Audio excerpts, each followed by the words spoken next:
بسم اللہ الرحمن الرحیم۔ السلام علیکم۔ دین ابراہیمی کا اولین اصول توحید تھا، لیکن زمانے کی تبدیلی اور جہالت کے فروغ سے یہ اصول شرک آلود ہو گیا اور اہل عرب نے تعلیمات ابراہیمی کو فراموش کر دیا اور خانہ خدا بتوں کی آماج گاہ میں تبدیل ہو گیا اور ان پتھروں کے بتوں کی پرستش شروع کی ہو گئی۔ بعثت نبی صلی اللہ علیہ وآلہ وسلم کے وقت مکہ بت پرستی کا مرکز تھا اور حضرت ابراہیم علیہ السلام کی یادگار خانہ کعبہ 360 بتوں سے مزین تھی۔ آپ صلی اللہ علیہ وآلہ وسلم کا مقصد مرکز توحید خانہ کعبہ کو ان بتوں سے پاک کرنا تھا، جس کے لیے آپ صلی اللہ علیہ وآلہ وسلم اور رفقائے کار کو تکالیف اور سختیاں برداشت کرنی پڑیں، حتیٰ کہ مسلمانوں کو مکہ سے ہجرت کرنے پر مجبور کر دیا گیا، لیکن یہ تمام سختیاں اور مظالم ایک امتحان ثابت ہوئے اور جس سرزمین کو انتہائی بے کسی کے عالم میں خیر بات کہا تھا، اسی زمین پر 8 برس بعد آپ صلی اللہ علیہ وآلہ وسلم مسلمانوں کے ہمراہ فاتحانہ شان و شوکت سے داخل ہوئے۔ آپ صلی اللہ علیہ وآلہ وسلم 8 ہجری میں 10,000 مسلمانوں کے ہمراہ مدینہ سے مکہ کی جانب روانہ ہوئے اور مکہ سے 1 منزل کے فاصلے پر واقع مر الزہران کے مقام پر پہنچ کر قیام کیا، اور آپ صلی اللہ علیہ وآلہ وسلم کے حکم سے لشکر کے تمام دستوں نے الگ الگ آنکھ روشن کر دی، جس سے تمام وادی صحرا منور ہو گئی۔ قریش نے جب اس روشنی کو دیکھا تو وہ بہت گھبرائے اور حکیم بن حزام، ابو سفیان اور بدیل بن برق معلومات کے لیے آئے۔ جب انہیں پتہ چلا کہ اسلامی لشکر ہے تو حیرت زدہ رہ گئے۔ حضرت عباس رضی اللہ تعالیٰ عنہ کی نظر ابو سفیان پر پڑ گئی۔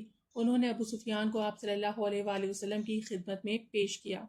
حضرت عمر رضی اللہ تعالیٰ عنہ نے ابو سفیان کو دیکھ کر کہا، یا رسول اللہ، کفر کے استحصال کا وقت آ گیا، لیکن حضرت عباس رضی اللہ تعالیٰ عنہ نے ان کی جان بخشی کروا دی اور ابو سفیان نے اسلام کا اظہار کیا اور دربار رسالت پر سرخم کیا۔ بالآخر لشکر اسلام میں تلاطم شروع ہوا اور ٹھاٹھے مارتا سمندر مکہ کی جانب بڑھنے لگا، جس میں ہر قبیلے کا الگ دستہ تھا جو یکی بعد دیگرے پرچم لیے مکہ میں داخل ہو رہے تھے۔ انصار کے دستے کے قائد سعد بن عبادہ رضی اللہ تعالیٰ عنہ ابو سفیان کو دیکھ کر پکار اٹھے، آج گھمسان کا دن ہے، آج کعبہ حلال کر دیا جائے گا۔ حضرت خالد بن ولید رضی اللہ تعالیٰ عنہ اپنے دستے کے ہمراہ بالائی حصے کی طرف سے داخل ہو رہے تھے کہ قریش کے گروہ نے جبل خندمہ پر سے تیر چلائے۔ اس جھڑپ میں 3 صحابہ کرام رضوان اللہ علیہم اجمعین شہید ہو گئے۔ جوابی کارروائی سے 13 کفار مارے گئے۔ اس کے علاوہ مسلمانوں کی کوئی مزاحمت نہیں کرنی پڑی۔ آپ صلی اللہ علیہ وآلہ وسلم اہم مسلمانوں کے ہمراہ بڑی شانہ سے فاتحانہ انداز میں مکہ میں داخل ہوئے۔ آپ صلی اللہ علیہ وآلہ وسلم نے حکم دیا کہ جب تک کوئی شخص ان پر حملہ آور نہ ہو وہ کسی پر تلوار نہ اٹھائیں۔ آپ صلی اللہ علیہ وآلہ وسلم جب حرم کعبہ میں داخل ہوئے تو یہاں 360 بت موجود تھے۔ آپ لکڑی سے ان بتوں کو گراتے ہوئے یہ فرماتے جاتے، حق آ گیا اور باطل مٹ گیا، اور باطل مٹنے کی ہی چیز تھی۔ آپ صلی اللہ علیہ وآلہ وسلم نے حرم کعبہ سے ان بتوں کو نکلوایا اور کعبہ کی دیواروں سے ملائکہ اور انبیاء کی تصاویر مٹا دی گئیں۔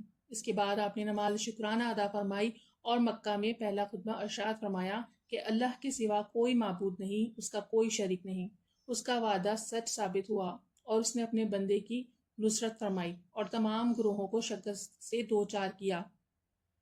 آج سے تمام انتظامات و خون بہا سب میرے قدموں کے نیچے ہیں۔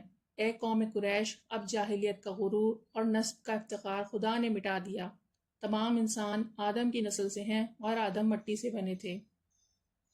آپ صلی اللہ علیہ وآلہ وسلم نے اس خطبے کے بعد یہ آیت تلاوت فرمائی، اے لوگوں، ہم نے تمہیں ایک مرد اور ایک عورت سے پیدا کیا اور ہم نے تمہارے گروہ اور قبیلے بنائے تاکہ تم ایک دوسرے کو پہچان سکو۔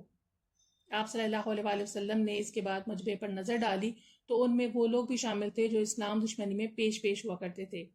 آج یہ آپ صلی اللہ علیہ وآلہ وسلم کے رحم و کرم پر مجرم کی حیثیت سے کھڑے فیصلے کے منتظر تھے۔ ان سے فرمایا، تم پر کوئی مواخذہ نہیں، جاؤ تم سب آزاد ہو۔